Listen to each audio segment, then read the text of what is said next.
Banco Central inicia projeto piloto do Real Digital e vai testar transações de títulos públicos. Mais de 40 mil vagas de trabalho temporário devem ser criadas por causa da Páscoa. E você vai ver também. Presidente Lula diz que conversou por telefone com o rei Charles III da Inglaterra sobre parcerias e questões climáticas. Dezenas de casas serão demolidas nas áreas destruídas pelos temporais no litoral paulista. Neymar terá que ser operado e vai ficar 4 meses sem jogar. Estudo mostra que tirar uma soneca durante o dia pode aumentar a capacidade de aprendizado e de produtividade. Agora, no Jornal das 18h30.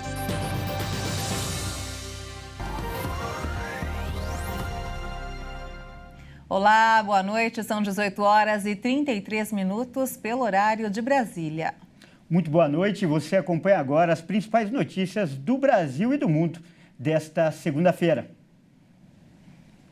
O Banco Central do Brasil anunciou hoje que o projeto piloto do Real Digital, uma versão digital da moeda brasileira, começou a ser desenvolvida oficialmente. A partir de hoje, uma equipe da instituição vai iniciar o desenvolvimento e os testes com a moeda, que devem durar até fevereiro de 2024. De acordo com o Banco Central, na fase inicial, os testes com a nova versão da moeda serão realizados em um ambiente simulado, não envolvendo transações ou valores reais. O Banco Central também informou que irá simular transações de compras e vendas de títulos públicos federais.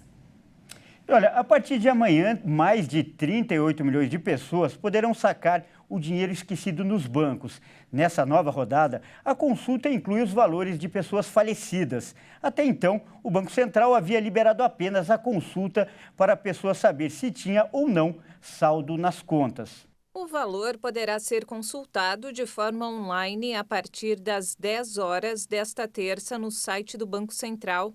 O sistema vai dar a opção para o acesso de dados de terceiros, mediante a assinatura de um termo de responsabilidade. Após a solicitação de devolução, o dinheiro será depositado em conta em até 12 dias úteis em 2 formatos, via Pix ou instituição.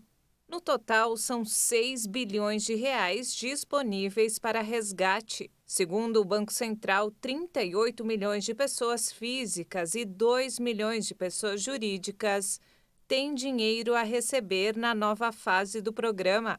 Nessa leva foi incluído dinheiro esquecido que não estava no lote do ano passado. Por isso, mesmo quem já consultou no último ano e não tinha nada para receber, agora pode ter. A maioria dos brasileiros tem uma quantia pequena a receber, 62,5% até R$ 10. 26% vão receber entre R$ 10 e R$ 100, 10% entre 100 até R$ 1.000 e menos de 1,5% tem direito a mais de R$ 1.000. Estão incluídas pessoas físicas, empresas e já falecidos. Para acessar os valores, tem que ter uma conta gov.br, nível prata ou ouro. Essa é a plataforma do governo federal que concentra vários tipos de serviços. Com a proximidade da Páscoa, o mercado de trabalho já dá sinais de aquecimento. A expectativa é de que mais de 40 mil vagas temporárias sejam criadas, de acordo com a Associação Brasileira do Trabalho Temporário. As oportunidades vão além da produção dos ovos de chocolate, mas também na logística das empresas, indústria, comércio e serviços para atender a data marcada pela entrega do produto. Boa qualificação para trabalhos manuais e fácil adaptabilidade podem auxiliar o candidato a conquistar a sonhada vaga. A expectativa para a produção desse ano é 10% maior em comparação a 2022, quando foram feitas pouco mais de 10 mil toneladas de ovos e outros produtos de chocolate. E vamos agora ao mercado financeiro. O dólar fechou a sessão desta segunda-feira em queda com os planos de crescimento da China, que pretende crescer 5% neste ano no radar dos investidores. Aqui no Brasil, as atenções estão nos detalhes da nova regra fiscal que substitui o teto de gastos. A moeda norte-americana caiu 0,62% e encerrou o dia cotada a R$ 5,16 na venda. E em meio a sinais de esfriamento do consumo, a indústria automotiva registrou queda de cerca de 3% em fevereiro, o menor patamar dos últimos 7 anos. Os dados foram divulgados hoje pela Anfávia, a associação que representa as montadoras. No total, pouco mais de 160 mil veículos foram montados no mês passado entre carros de passeio, utilitários leves, caminhões e ônibus. O volume representa uma queda de 2,9% na comparação com fevereiro do ano passado. Frente a janeiro, por outro lado, houve alta de 5,6%. Desde 2016, quando foram montados 144,3 mil veículos no mês, não se registrava produção tão baixa em fevereiro. A desaceleração da demanda não só no Brasil, mas também em mercados atendidos no exterior, colocou mais um freio no setor. As vendas de fevereiro foram as mais baixas para o mês em 17 anos. O balanço da Anfávia mostra ainda a queda de 17,2% das exportações no comparativo de fevereiro com o igual mês do ano passado. E atenção, famílias de baixa renda podem solicitar o agendamento e a instalação de uma antena parabólica digital. O serviço é gratuito e será feito em 439 cidades do país. A informação foi confirmada pelo Ministério das Comunicações. De acordo com o Ministério Brasileiro das Comunicações, para ter acesso ao kit e à instalação da antena parabólica digital, a família precisa estar inscrita no Cadastro Único para programas sociais do governo federal, além de ter em casa uma parabólica tradicional instalada e em funcionamento. A estimativa é de que mais de 1,5 milhão de pessoas sejam beneficiadas pela nova medida. A troca da parabólica tradicional pela digital garante que não haja interferência nos canais abertos de TV por satélite com a chegada do 5G em todo o país. A antena digital também deve fornecer para as famílias uma melhor qualidade de som e imagem e mais de 100 canais gratuitos. De acordo com o Ministério das Comunicações, os estados de São Paulo, Santa Catarina e Paraná são os que possuem mais municípios a serem contemplados pelo programa de distribuição. Para confirmar se a sua família está apta a receber o benefício e solicitar o agendamento e instalação da antena parabólica digital, basta ligar ou acessar o site do Siga Antenado e informar os dados solicitados. E a Receita Federal informou hoje que vai apurar a entrada no Brasil de mais um conjunto de joias para o ex-presidente Jair Bolsonaro. O lote não foi pego pela Receita e continha relógio, caneta, anel e abotoaduras. Não há estimativa do valor. O fato pode configurar infração aduaneira por falta de declaração dos bens e o não pagamento dos impostos. A pena prevista é da perda dos bens e também multa. O caso veio à tona após a denúncia de que o ex-presidente teria tentado trazer para o país, de forma irregular, um conjunto de joias, isso em outubro de 2021. O material está avaliado em 16,5 milhões de reais. Elas eram um presente do governo da Arábia Saudita para a então primeira-dama Michele Bolsonaro. O presidente Lula conversou hoje por telefone com o rei Charles III da Inglaterra. Eles falaram sobre parcerias entre os dois países e questões climáticas. O presidente Lula fez um post em sua rede social falando que ele e o rei Charles III demonstraram interesse em aprofundar parcerias e discutir sobre a questão climática e proteção do meio ambiente entre os dois países. No início dessa segunda-feira, havia uma expectativa de que eles falassem sobre o convite para Lula ir à coroação de Charles. Não houve menção sobre isso. Charles é rei desde o ano passado, porém vai receber a coroa 8 meses após a morte da mãe, a Rainha Elizabeth II, que morreu em setembro de 2022, aos 96 anos, após um reinado de 70 anos. Lula e rei Charles III não têm um encontro oficial desde 2009, quando o então príncipe de Gales esteve em Brasília.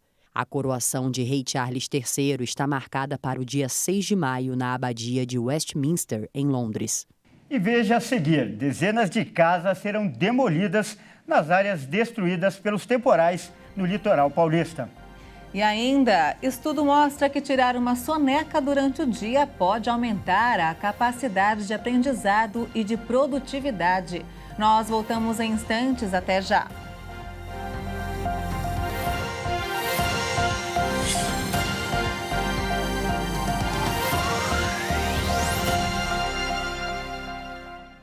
Estamos de volta, 18 horas e 45 minutos, pelo horário de Brasília.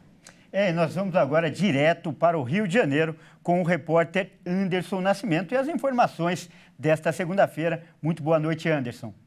A polícia realizou uma mega operação no Complexo da Maré para combater o tráfico. A ação da Polícia Civil, que contou com um agente da Polícia Militar e da Polícia Rodoviária Federal, teve o objetivo de evitar um possível confronto entre facções criminosas rivais que disputam o controle do tráfico de drogas na região. A tensão na Maré ocorre logo após o traficante Ney Conceição Cruz, conhecido como Facão, ganhar liberdade condicional. Ele estava preso desde 2009 e deixou a cadeia em janeiro deste ano. Ney é apontado como um dos líderes de uma das facções que atuam no local. Segundo os moradores, os confrontos aconteceram principalmente nas localidades do Conjunto, Esperança, Timbal, Vila dos Pinheiros e Vila do João. O tiroteio foi tão intenso que escolas e unidades de saúde tiveram o funcionamento interrompido. E olha só, cresce o número de casos de dengue no Rio. Depois do recorde de mortes pela doença em 2022, esse ano também começa preocupante. Até agora já foram registrados mais de 3.500 casos da doença, um aumento de 676% em comparação com o mesmo período do ano passado. A Prefeitura do Rio diz que já fez mais de 1 milhão de vistorias a residências em 2022 e que a maior parte dos focos está dentro das casas. Conscientização da população é de extrema importância para prevenir possíveis criadouros do mosquito. Os novos ônibus do BRT, veículos articulados que circulam pela cidade,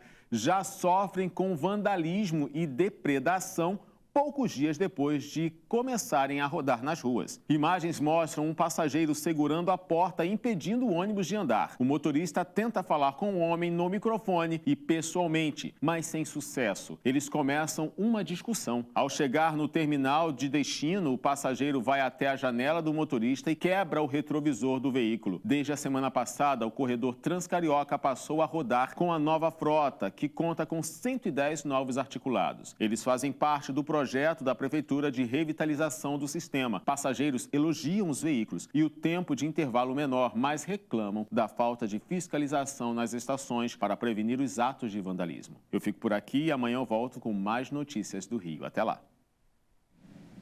É isso aí, muito obrigado pelas informações, Anderson. Obrigada, Anderson, e até amanhã. A Defesa Civil de São Sebastião, litoral norte de São Paulo, começou a demolir as casas atingidas após os deslizamentos de terra no mês passado. Nessa segunda-feira, as máquinas limpavam o terreno que será usado como base da operação para demolir cerca de 70 imóveis condenados pela Defesa Civil no bairro Barra de Saí. Na região central do município, as demolições já começaram. Os trabalhos dependem do tempo, já que alguns imóveis ficam em pontos de difícil acesso. Também nessa segunda-feira, cerca de 16 mil alunos da rede pública retornaram às aulas. As 10 escolas que estavam servindo de abrigo provisório para os desabrigados por causa das fortes chuvas já foram liberadas. De acordo com o governo do estado, mais de 1.010 pessoas foram encaminhadas para pousadas e hotéis da região. Todas já estão acomodadas e recebendo 3 refeições diárias. Segundo o governo estadual, pelo menos 1.200 vítimas das chuvas que atingiram o litoral norte no período do carnaval serão beneficiadas com a cessão de 300 unidades habitacionais em caráter emergencial. O temporal, no feriado prolongado, deixou mais de 60 mortos e centenas de desabrigados. E nos destaques internacionais, o Irã registrou nos últimos meses mais de 1.000 casos de suposto envenenamento de alunas em escolas do país. O líder supremo do Irã se manifestou hoje pela primeira vez sobre o assunto. Ele prometeu penas severas para os responsáveis. O Irã registra desde novembro passado centenas de casos de intoxicação por gás em mais de 52 escolas femininas. Nesta segunda-feira, o líder supremo do país, o Ayatollah Ali Khamenei, pediu penas severas para as pessoas supostamente responsáveis pela série de envenenamentos. A questão tem de ser levada a sério. Se realmente há mãos envolvidas e pessoas, grupos estão envolvidos neste assunto, este é um crime grande e imperdoável.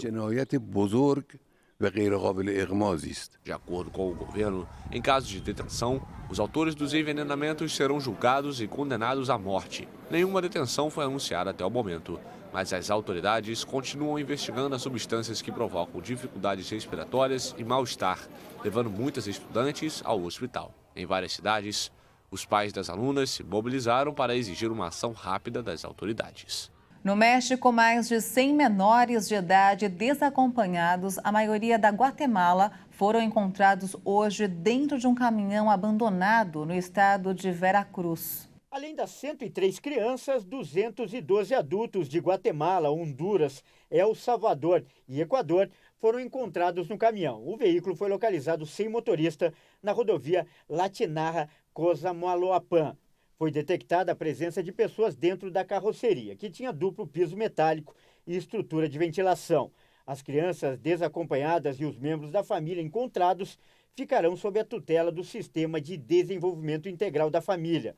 Ainda de acordo com o comunicado, os migrantes maiores de idade vão iniciar o processo administrativo para definir a sua situação jurídica no território mexicano. E vamos falar de esportes agora. O Paris Saint-Germain anunciou hoje que Neymar vai precisar passar por uma cirurgia no tornozelo direito nos próximos dias. E ele vai ficar fora dos gramados por 4 meses. A intervenção cirúrgica vai ser realizada em Doha, no Catar, nos próximos dias, de acordo com o PSG. O jogador se lesionou no dia 19 de fevereiro em partida contra o Lille, pelo Campeonato Francês, e apresentou vários episódios de instabilidade no tornozelo direito nos últimos anos. O departamento médico do clube recomendou uma operação de reparação ligamentar para evitar um maior risco de reincidência. Neymar perde assim a chance de estar em campo na partida de volta das oitavas de final da Liga dos Campeões da Europa contra o Bayern de Munique na próxima quarta-feira. No jogo de ida, em Paris, os franceses foram derrotados por 1-0 e vão precisar vencer para avançar na competição, a principal obsessão do PSG. E olha só, quem não gosta de tirar aquela soneca depois do almoço?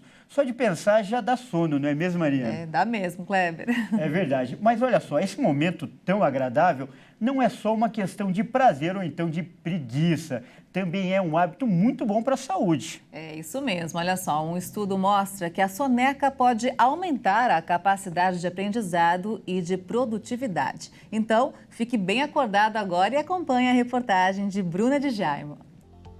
Acordar, trabalhar, almoçar e dormir? Quem não gosta de um cochilo no meio do dia para dar aquela renovada? Mesmo com uma rotina corrida, tem muita gente que ainda dá um jeitinho de tirar uma soneca, seja no ônibus ou no horário de almoço do trabalho. Não é à toa que a hora da sesta ou siesta é tradição em vários países, principalmente os de clima mais quente, como a Espanha e o México.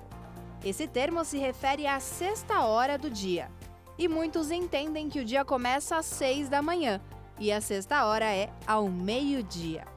No Japão, ser pego cochilando no trabalho não significa demissão. E em alguns casos, o funcionário pode ser até mesmo promovido. É o chamado inemuri, ou dormindo em serviço. Uma prova de que o funcionário veste a camisa da empresa. Mas os benefícios de um cochilo durante o dia vão muito além do que só a renovada que o sono traz. Um estudo mostrou que as pessoas que têm esse hábito têm melhora na criatividade e na produtividade. E foi pensando nisso que ambientes como esse foram criados.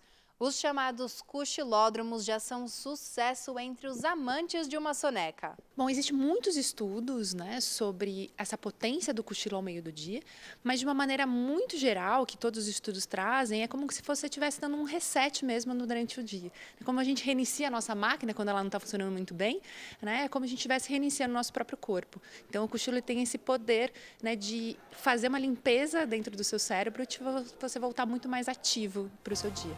Os pesquisadores do Centro de Sono e Cognição da NUS Medicine, com base em um exame chamado polissonografia, monitoraram o sono de 32 adultos que foram submetidos às seguintes rotinas: sonecas de 10, 30 ou 60 minutos em dias alternados. Nos dias em que as sonecas aconteceram, esses adultos apresentaram melhor resposta, mais atenção e concentração na hora de retornar ao trabalho. Infelizmente, a gente encontrou bastante preconceito, porque cochilar é coisa de preguiçoso, cochilar é coisa de quem não quer trabalhar, né? E é verdade, dormir no trabalho já soou como estranho e preguiçoso. Mas atualmente, muitas empresas passaram a aderir às cabines do sono, incorporando no dia a dia do funcionário uma rotina bem menos estressante. E elas são super aconchegantes e projetadas para te induzir ao sono.